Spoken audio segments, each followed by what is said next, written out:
சாய் பக்தர்களுக்கு என் அன்பு வணக்கங்கள். ஓம் சாய்ராம்.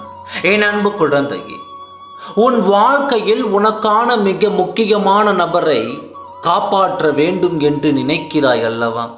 அதுவும் உன் மனம் விரும்பிய நபரை நான் காப்பாற்றப் போகிறேன் என்றால் நீ கேட்காமல் சென்று விடுவாயா என்ன? உன் கவலையை விடு.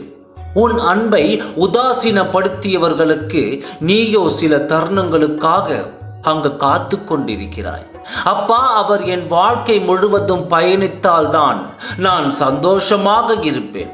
அவர் எனக்கான நபர், அவரை என்னிடம் வந்து சேர்த்து விடுங்கள் என்று அங்கு கண்ணீரோடு இருக்கிறாய் அல்லவா? உன் அன்பை உதாசீனப்படுத்தி சென்றவர்களுக்காக நீயோ இங்கு நினைத்து நினைத்து மனம் உருகி கொண்டிருக்கிறாய். அவர் எங்கிருந்தாலும் நன்றாக இருக்க வேண்டும் என்று நினைத்து கொண்டிருக்கிறாய். அதன்படித்தான் உன் சாயப்பாவும் இங்கு நான் நினைத்து கொண்டிருக்கிறேன். உன்னை விட்டு பிரிந்தாலும் அவரும் உன் செல்ல பிள்ளைதானே. உன் அன்பு எவ்வளவு புனிதமானதோ அவரிடம் எடுத்து கூறி உன்னிடமே திரும்ப வர வைக்கப் போகிறேன். அது மட்டுமல்ல, அவருக்கு நடக்கும் ஆபத்திலிருந்து அவரை காப்பாற்றி அவரை நான் மனம் திருந்தி அவரை நல்ல வழிக்கு செம்மைப்படுத்த போகிறேன். இப்பொழுது உன்னை விட்டு பிரிந்த பிறகு சில நாட்களாகவே அவர் தவறான வழிகளில் பயணித்து கொண்டிருக்கிறார் என்று உன் மனம் அங்கு ஏங்கி தவிக்கிறது அல்லவா? அவர் வேறு பாதையில் சென்று கொண்டு இருக்கிறார். அவருக்கான இலக்கை அடையாமல் வேறு எங்கேயோ திசை மாறி சென்று கொண்டிருக்கிறார். அந்த வழியில் அவர் போனால் அது அவருக்கு மிகப்பெரிய ஆபத்தாகத்தான் முடியும். நானும் எவ்வளவோ தூரமாக எடுத்து சொல்லிவிட்டேன். என் பேச்சை அவர் கேட்காமல் மீண்டும் மீண்டும் அதை தான் செய்து கொண்டே இருக்கிறார். அப்பா, எப்படியாவது அவரை காப்பாற்றுங்கள் என்று என்னிடம் கண்ணீர் விட்டு அழுது கொண்டிருக்கிறாய். என் குழந்தையே, உன் மனம் வருத்தத்திற்கு எல்லாம் நான் இதோ தீர்வு சொல்ல வந்துவிட்டேன். ஆனால் அவரோ இப்பொழுது மிக சிறிய அளவில் சோதனை அனுபவித்து தான் ஆக வேண்டும். அதையும் இப்பொழுது அனுபவித்து கொண்டு தான் இருக்கிறார்.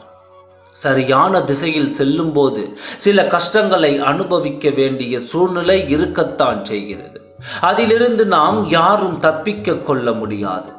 உனக்கான ஒன்றை மிக தெளிவாக எடுத்து கூறுகிறேன். மிக கவனமாக கேள். உன்னை செம்மைப்படுத்துவதற்காக நான் சில சவால்களை சந்திக்க வேண்டியது தான் இருக்கிறது. அதிலும் நீ சிரித்து பங்கேற்று கொள்ள வேண்டாமா? சிலையை சிதைக்கும் பொழுது தேவையில்லாத பாகத்தை எடுக்கும்போது உளியை கொண்டு தானே செதுக்குவார். அப்படி என்றால் நமக்கான சிறிய வலியை அனுபவித்து தானே ஆக வேண்டும்.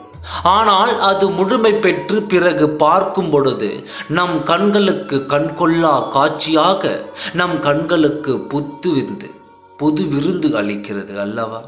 அதுபோலத்தான் நம்முடைய வாழ்க்கையும் நாம் எவ்வளவு சோதனை அனுபவித்தாலும் அதிலிருந்து மீண்டு வரும்போது அது இறுதியில் என்னவோ வெற்றியை மட்டும்தான் நமக்கு கிடைக்கப் போகிறது என்பதை மட்டும் மனதில் தெளிவாக நிறுத்தி கொண்டால் போதும்.